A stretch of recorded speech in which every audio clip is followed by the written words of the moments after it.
Si tu nous découvres aujourd'hui, nous sommes en train d'accompagner des élèves qui ont des difficultés scolaires, qui, d'une manière ou d'une autre, n'ont pas pu bien assimiler leurs leçons à l'école, afin de leur permettre de pouvoir se rattraper et s'appliquer aux différentes épreuves scolaires avec succès. Es-tu concerné? D'accord. Abonne-toi tout simplement à notre chaîne YouTube afin de recevoir nos vidéos à chaque publication. Salut tout le monde, c'est Dieudonné Oukanam. Aujourd'hui, nous allons travailler deux exercices sur les fractions équivalentes que nous avons vues au début de la semaine. Le premier exercice ou la première question, on demande de relier une flèche à une fraction équivalente.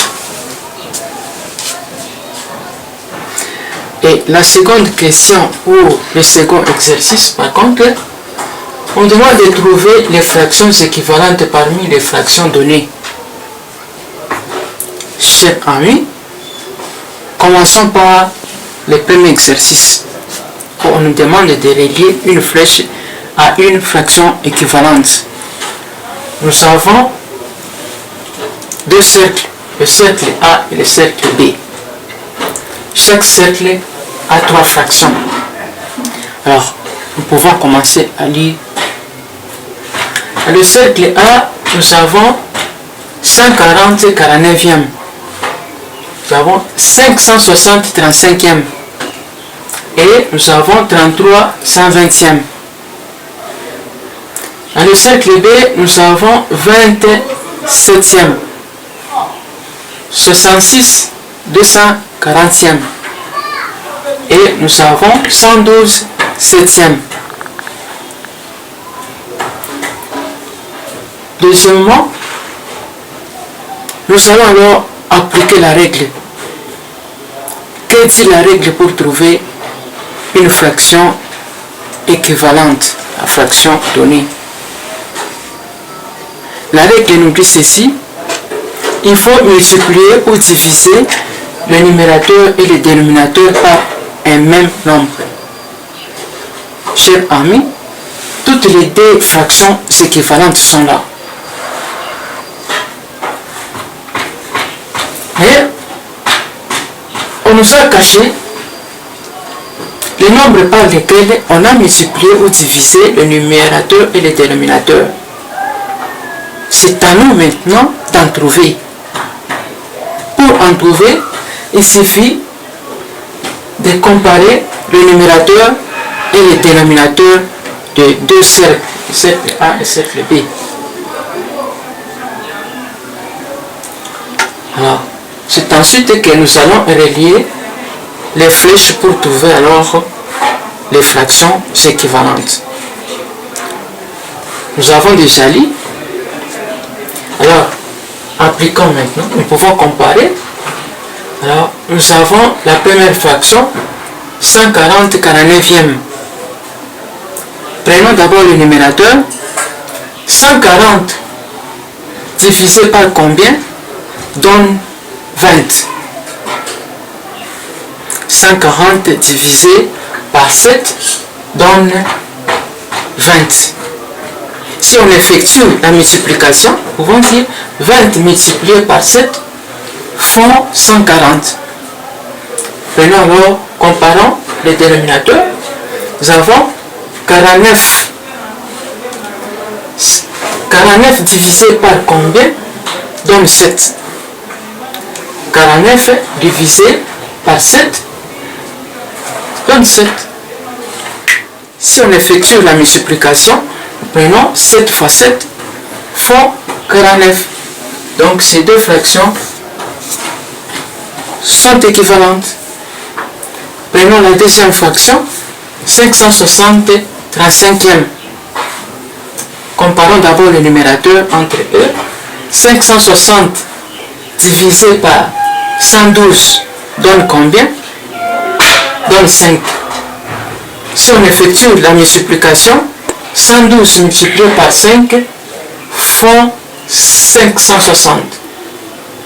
Si nous prenons 35 divisé par combien donne 7. 35 divisé par 5 va donner 7.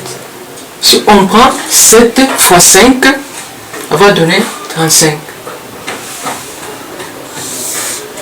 Donc ces deux fractions sont équivalentes. Prenons alors les dernières fractions. 33 112e. 33 multiplié par combien font 66. 33 multiplié par 2 font 66. Et si on prend, on effectue la division, 66 divisé par 2 va donner 33.